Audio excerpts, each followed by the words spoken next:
In October 1st of 2009, my entire family, me and my husband Kurt, and our 3 kids, well, 2 of them were my stepkids, Cody and Crystal, the oldest 2, and our daughter Abby, were headed to Myrtle Beach, South Carolina.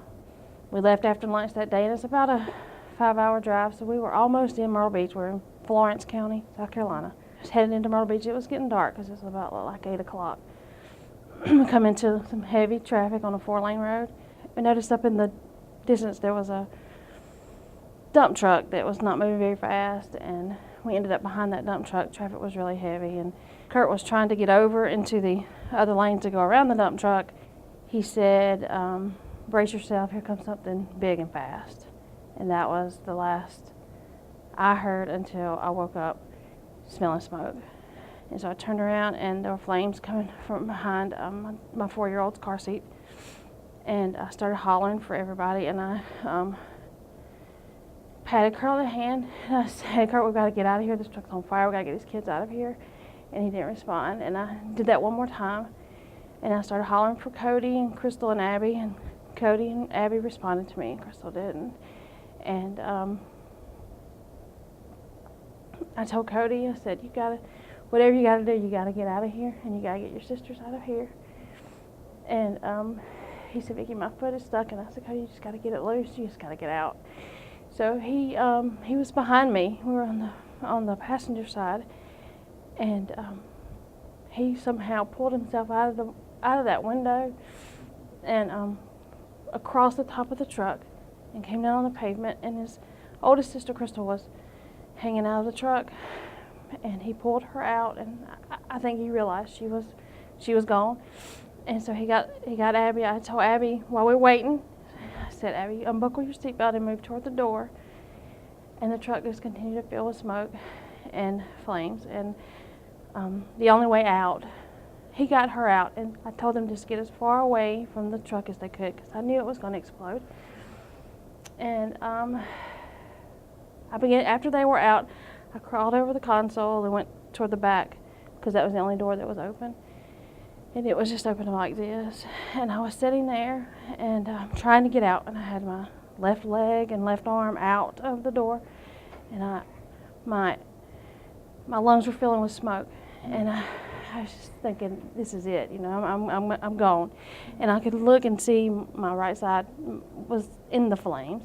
I don't think I ever felt it, but and I just said, Lord, please don't make Abby an orphan. And the next thing I know, well, I was out on the pavement, and I was standing on my feet, and I looked down at Crystal laying there, and I grabbed her by the arms and pulled her a little far as I could, and I realized that she was gone. And the other 2 were crawling on their hands and knees through the glass, and I could hear sirens in the distance. And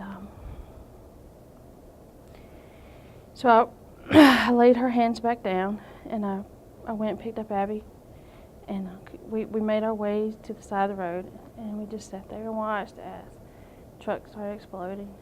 The horn started blowing, and Cody and I were talking to each other. I said, Cody, we just gotta think that's heat. That's not your daddy begging for help. That's just heat. It's in my mind. I was like, oh God, is he blowing that horn? You know.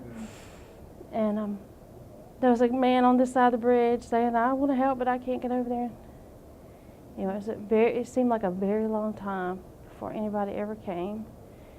We really have a strong support system. We have a lot of good family.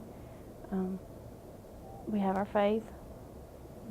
You know, we really believe that, you know, God's been with us through this whole thing. And, you know, we just take it one day at a time. And if it hadn't been for my 4-year-old, I don't think I'd have come this far, because she didn't deserve to lose her mama and her daddy. And the hardest thing still for me is to know that she's growing up without a daddy, because her daddy loved her, and he was a good daddy. And this just took that away. And not only him, but her sister. At this point, it's been nearly 4 years, but some days it feels like yesterday. So we just take it one day at a time. The size and weight issues, you know, that's very important. I mean, even the truck that hit us was carrying paper products, you know. How heavy was that? I mean, compared to other things, how heavy was that? and how much devastation it did. Truck drivers, plus their companies that employ them, need to be held to a higher standard of safety than just your average individual driving a car. I mean, everybody needs to be careful, and certainly, you know, we can cause accidents ourselves, and certainly we have, but when you're hit by something so big, it causes so much more destruction, and it reaches so far that this happens a lot more frequently than I ever thought it did. And a lot of the people have stories very similar, in that they were rear-ended by truck drivers who just were distracted or sleepy, you know, tired. So while it's a bit overwhelming to learn about all the laws and the things that go into making laws and rules and regulations, it gives you a really great feeling to be a part of something that's making a difference and hopefully keeping this from happening to somebody else's family.